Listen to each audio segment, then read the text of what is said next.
सीधे लेके चलते हैं आपको राजकोट प्रधानमंत्री मोदी के संबोधन में।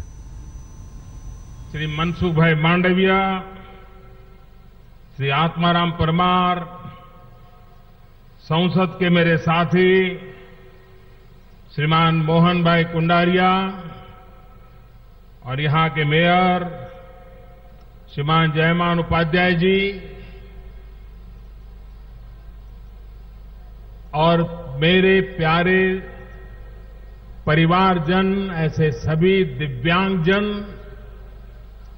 भाई और बहनों,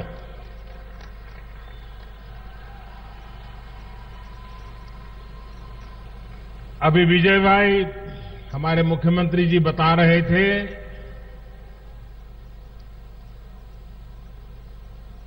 कि प्रधानमंत्री के तौर पर किसी शासकीय कार्यक्रम के निमित्त 40 साल के बाद किसी प्रधानमंत्री का राजकोट आना हुआ है। मुझे बताया गया कि आखिर में प्रधानमंत्री के तौर पर राजकोट में श्रीमान मोरारजी भाई देसाई आए थे। मेरा ये सद्भाग्य है कि मुझे आज राजकोट के जनता जनार्दन के दर्शन करने का अवसर मिला है। मेरे जीवन में राजकोट का विशेष महत्व है। अगर राजकोट ने मुझे गांधीनगर चुनकर के न भेजा होता तो आज देश ने मुझे दिल्ली में न पहुंचाया होता।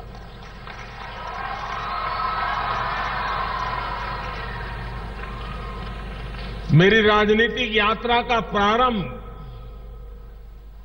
राजकोट के आशीर्वाद से हुआ, राजकोट के भरपूर प्यार से हुआ और मैं राजकोट के इस प्यार को कभी भी नहीं भूल सकता। मैं फिर एक बार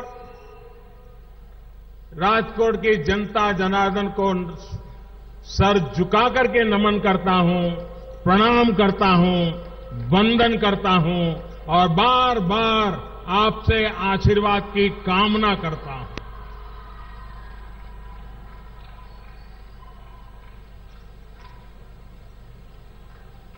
जिस समय एनडीए के सभी सांसदों ने मुझे नेता के रूप में चुना, प्रधानमंत्री पद का दायित्व निश्चित हुआ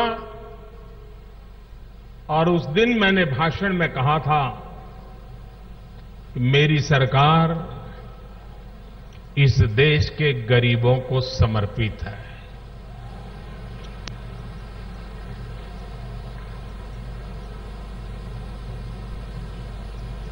ये मेरे दिव्यांगजन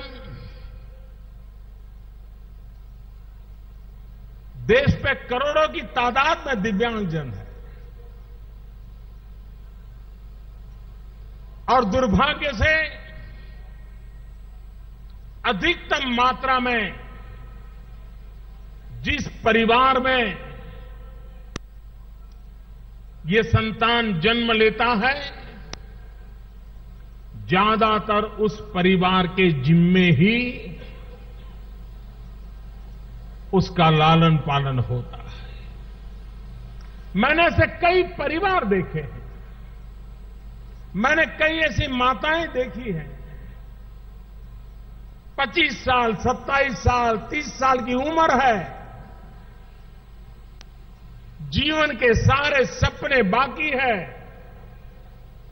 शादी के बाद पहला संतान हुआ और वो भी दिव्यांग हुआ और मैंने देखा है कि उस पति पत्नी ने, उन मां बाप ने अपने जीवन के सारे सपने उस बालक को न्यौछावर कर देते हैं। जीवन में यही की सपना रहता है कि परिवार में पैदा हुआ ये दिव्यांगजन ईश्वर ने हमें दायित्व दिया है और इस दायित्व को ईश्वर भक्ति की तरह हमें निभाना है। ऐसे लाखों परिवार हमारे देश में। लेकिन मेरे प्यारे देशवासियों,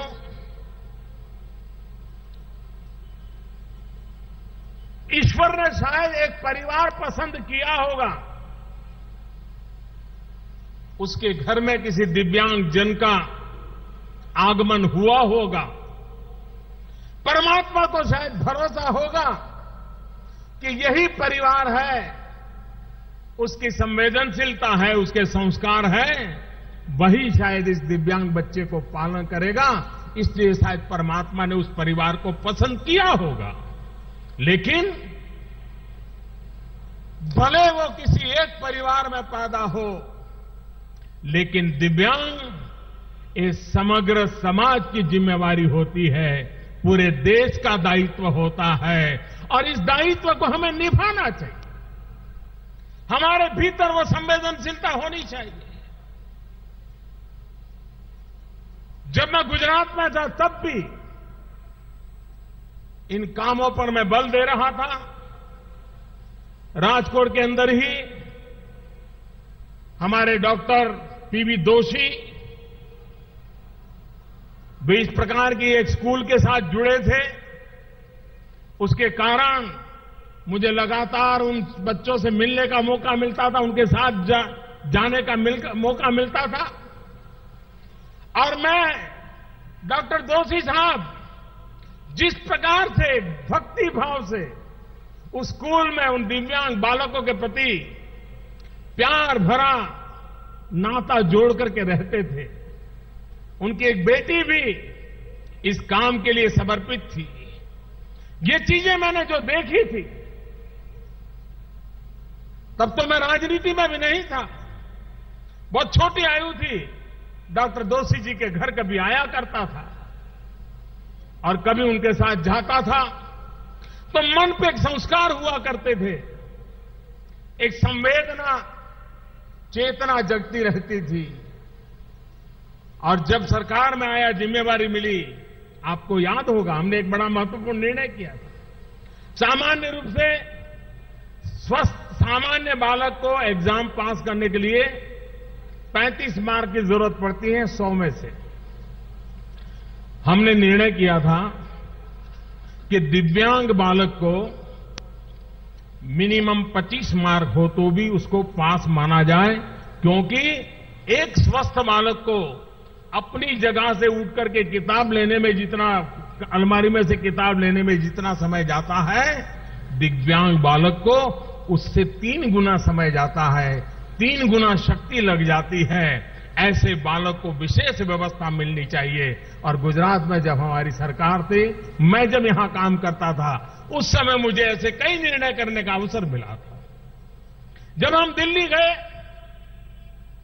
बारीकी से एक एक एक चीज देखने लगे कि भाई आखिर इन विषयों में क्या हाल है। सिर्फ हमने दिव्यांग जनों के लिए दिव्यांग शब्द खोज करके ही अपना काम पूरा नहीं किया। आप यहां देख रहे हैं एक बहन जो सुन नहीं सकते, बोल नहीं सकते, उनको निशानी से मेरा भाषण सुना रही है, उनको समझा रही है कि मैं क्या बोल रहा हूं। आपको जानकर के हैरानी होगी, आजादी के 70 साल के बाद भी ये जो निशानी की जाती है, साइनिंग की जाती है अलग अलग भाषा समझाने के लिए, हिंदुस्तान के हर राज्य में वो अलग अलग थी। भाषाएं अलग थी, वो तो मैं समझता था, लेकिन दिव्यांग जनों के लिए एक्शन की थी, उसमें भी बदलाव था। इसके कारण अगर तमिलनाडु का दिव्यांग जन है और गुजरात की कोई टीचर है, वो दोनों के बीच में संवाद संभव नहीं था। ये भी जानती थी कि दिव्यांग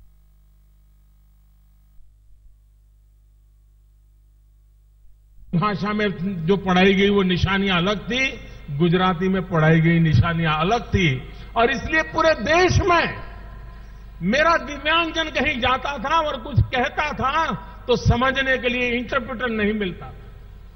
हमने सरकार में आने के बाद काम बड़ा है या छोटा वो बात का विषय है, लेकिन सरकार संवेदनशील होती है तो कैसे सोचती है।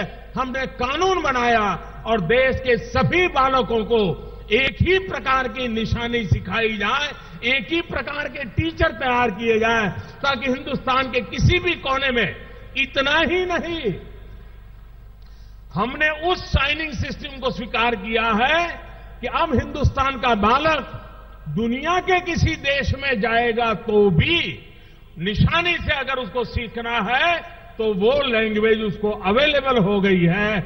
काम भले छोटा लगता